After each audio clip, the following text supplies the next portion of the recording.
జై శ్రీమన్నారాయణ. ఇప్పుడు మనం తెలుసుకోబోయేది స్వామి వారిని గోవింద అని ఎందుకంటారు, ఆ పేరు ఎలా వచ్చింది అనే విషయం చాలా మందికి తెలీదు. గోవింద అనే నామం కోసం కొండ దిగి వచ్చారని అంటారు. ఒకరోజు వెంకటేశ్వర స్వామి అగస్త్యుడి ఆశ్రమానికి వెళ్తాడు. నన్ను శ్రీనివాసుడు అని అంటారు. మీ ఆశ్రమంలో చాలా గోవులు ఉన్నాయి కదా, అందులో నాకు ఒకటి ఇవ్వు అంటాడు. దానికి సంతోషించిన ఆ మహాముని, స్వామి నీకు ఇవ్వడానికి నాకేమి అభ్యంతరం లేదు, కానీ మన వేదాల ప్రకారం ధనపత్ని లేనిదే గోదానము చెయ్యకూడదని అంటారు. కాబట్టి స్వామి మీ సతిని తీసుకుని మరోసారి ఈ ఆశ్రమానికి రాగలరు అంటాడు. అలాగే అని స్వామివారు కూడా వెళ్తాడు. అయితే అదను చూసుకొని ఆ స్వామివారు ఆశ్రమంలో అగస్త్యముని లేని సమయంలో పద్మావతి అమ్మవారిని తీసుకొని ఆ ఆశ్రమానికి వస్తాడు. ఆ సమయంలో అగస్త్యముని శిష్యుడు ఉంటాడు. అప్పుడు వెంకటేశ్వర స్వామి, మీ గురువు గారు నాకు ఒక గోవు ఇస్తాను, సతీ సమేతంగా రావాలని అన్నాడు. అదే విధంగా వచ్చాను అంటాడు మన స్వామి. మరి నాకు గోవును ఇవ్వవు అని స్వామివారు శిష్యుణ్ణి అంటాడు. కానీ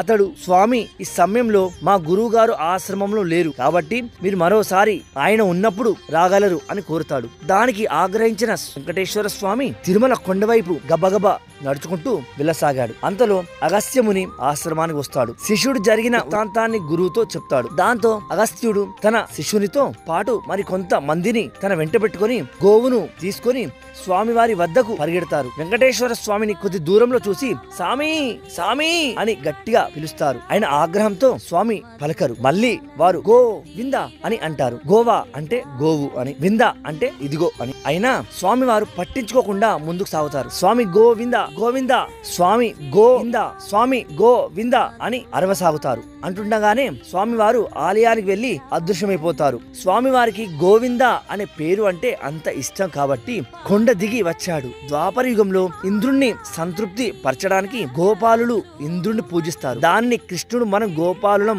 గోవును పూజించాలి అని చెప్తాడు. దీంతో గోవులను పూజిస్తారు. ఇంద్రుడు భీకర వర్షాలను కురిపిస్తాడు. దానికి ప్రజలు గోవులు ప్రమాదంలో పడతాయి. దాంతో కృష్ణుడు వాటిని కాపాడటానికి తన చిటికెన వేలితో గోవర్ధన గిరిని పైకెత్తుతాడు. పశుపక్షాదులతో సహా అందరూ కొండ కిందకు చేరుకుంటారు. మరింత కోపద్రిక్తుడైన ఇంద్రుడు 7 రాత్రులు 7 పగళ్ళు ఆగకుండా వర్షాలు కురిపిస్తూనే ఉంటాడు. ఏ మాత్రం కదలకుండా కేవలం తన 7వ ఏటనే కృష్ణుడు 7 రోజుల పాటు అలా ఉంటాడు. చివరకు ఆయన కృష్ణ పరమాత్ముడని గ్రహిస్తాడు. ఆ సమయంలో తన లేగదుడను కాపాడినందుకు ఒక ఆవు చిన్ని కృష్ణుడికి క్షీరాభిషేకం చేస్తుంది.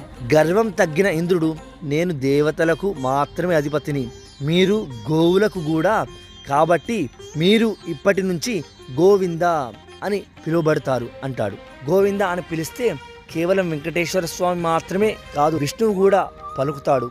జై శ్రీమన్నారాయణ.